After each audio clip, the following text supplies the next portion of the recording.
అధికారమే లేనప్పుడు ఏమనుకుంటుంది తెలుసా? ఇంకా 39,000 కోట్ల వీళ్ళు ఏమని చెప్పుకొని తిరుగుతున్నారంటే, అమ్మా 39,000 కోట్లు కదా, 18,000 కోట్లే ఇచ్చినాం కదా, ఇంకా 20,000 కోట్లు వస్తాయి, ఆగండి ఆగండి ఆగండి, ఓకే ఆ లిస్ట్ లో ఉంటామేమో అని ఒక నమ్మకంతో వెయిట్ చేస్తూ ఉంటారా? Yes yes. మరి అది కాదు అందాం అనుకున్నాం అమ్మా, అది కాదు అని అందాం అనుకున్నాం. ఎందుకు ప్రజాక్షేత్రంలో సమాచారం పెట్టారు? నేను అన్నట్టు గ్రామ పంచాయతీలు పెట్టమని, సహకార సంఘాల బ్యాంకుల విషయాలు కూడా బయటకు వస్తాయి అట్లా పెడితే. కొన్ని వేల అమ్మా, నేను ఖచ్చితంగా చెప్తాను, ఈ రోజు డిమాండ్ ఏంటంటే ప్రజల సొమ్ము కొన్ని వేల కోట్ల రూపాయలు బయటకు వస్తాయి, మళ్ళీ రైతులకు వెళ్తాయి, మళ్ళీ రైతులకు పంపిద్దాం మనం. అంటే ఒక పథకాన్ని, సంక్షేమ పథకాన్ని ప్రజల్లోకి తీసుకెళ్ళినామని చెప్పుకోవడం కాదు, అది ఏ మేరకు అందింది అనేది కూడా చాలా ముఖ్యం. అందుకోసమే ఇక్కడ వైఫల్యం జరుగుతుంది. అందుకోసమే మీరు చేసిన సంక్షేమ పథకాలను ప్రజలకు చేరినప్పుడు ప్రజలు తిరస్కరిస్తూ ఉంటారు. నేను ఒక మాట అడిగినామా, చివరికి ఒక మాట, 18,000 కోట్ల రూపాయలు రేవంత్ రెడ్డి జేబులోకి వెళ్ళి ఇచ్చాడమ్మా? ఎవరు, ఏ రాజకీయ నాయకులు జేబులో నుండి ఇవ్వరు కదండి. మరి కేసీఆర్ అప్పుడు రైతు బంధు తన జేబులోకి వెళ్ళి ఇచ్చాడమ్మా? కేసీఆర్ రైతు బంధు ఇచ్చిందన్నారు, కేసీఆర్ పెన్షన్ ఇచ్చిందన్నారు. అంటే వీళ్ళు కొంప కొల్లేరు చేస్తున్నారు, మన పైసలు మనకిచ్చి మేము ఇస్తున్నాం అని చెప్పుకుంటున్నారు. మన పైసలే కదమ్మా.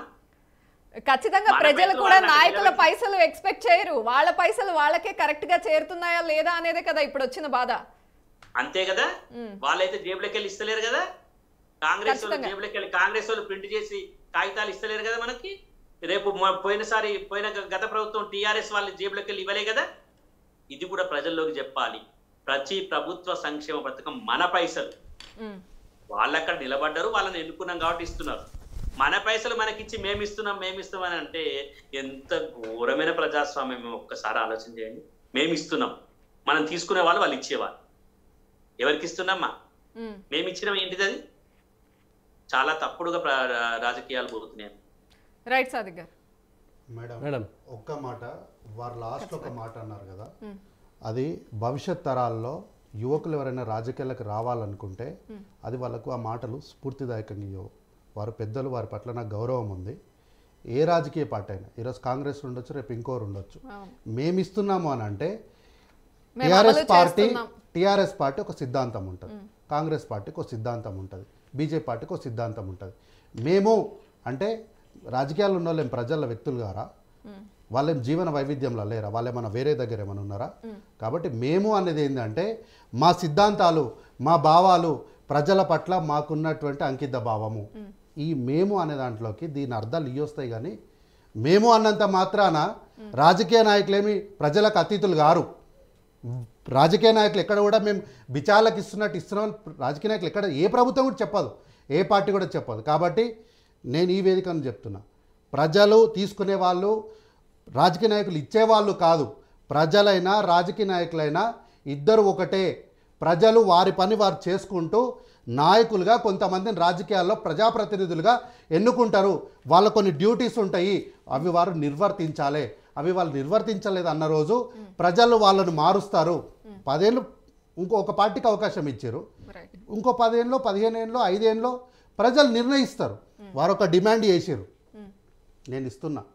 లిస్ట్ ఆఫ్ డాక్యుమెంట్స్ గోడ మీద రాయమన్నారు కదా, గోడ మీద ఏ గోడ మీద రాద్దామో చెప్పండి.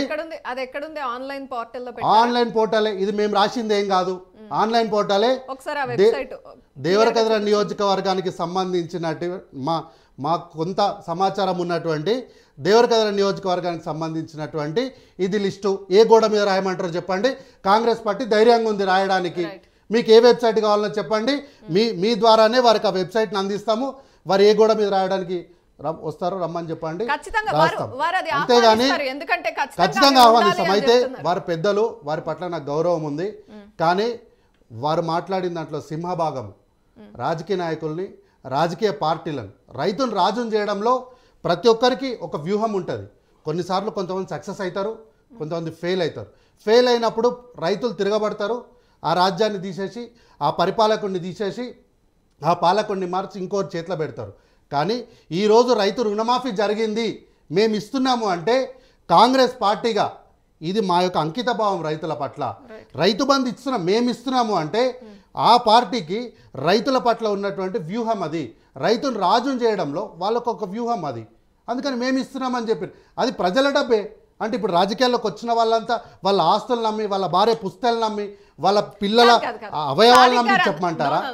సాదిక్ గారు అందేంటంటే అంటే ఇప్పుడు వాళ్ళు ఏమంటారు, మేము ఇస్తున్నాము, ప్రజలు పిచ్చగల్లా తీసుకుంటున్నారంటే ప్రజల డబ్బే అది, అంత ఆరాధించక్కర్లేదు రాజకీయ నాయకులను అనే ఉద్దేశం. ఇప్పుడు ఎవరైనా సరే అండి, వారు అవతల వాళ్ళు చేయలేదు, మీరు మార్చిండ్రు, మాకు అవకాశం ఇచ్చిర్రు, మేము చేస్తున్నాము, చేసుకున్న దాంట్లో చెప్పుకోవడం తప్పేముంది? కొన్నిసార్లు చేసింది ఖచ్చితంగా ప్రజావేదికల్లో చెప్తాము. మీటింగ్లో మాట్లాడలేదంటే బహుశా వారు పొద్దున ముఖ్యమంత్రి గారు మాట్లాడినటువంటి ప్రెస్ మీట్ చూడలేదేమో. నేను ఒక్క సలహా ఇస్తా పెద్దలకి, ఒకసారి ఆ ప్రెస్ మీట్ చూడండి. అది ప్రజావేదిక. నిన్న ముఖ్యమంత్రి గారు 30వ తారీఖు నాడు పాలమూరు గడ్డ పైన మాట్లాడింది, అది ప్రజావేదిక.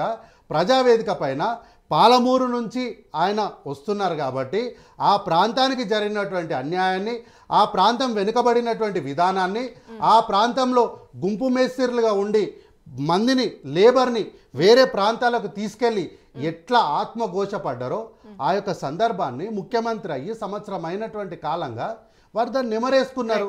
దాని తప్పేముంది? రైట్. సాయి కిరణ్ గారు.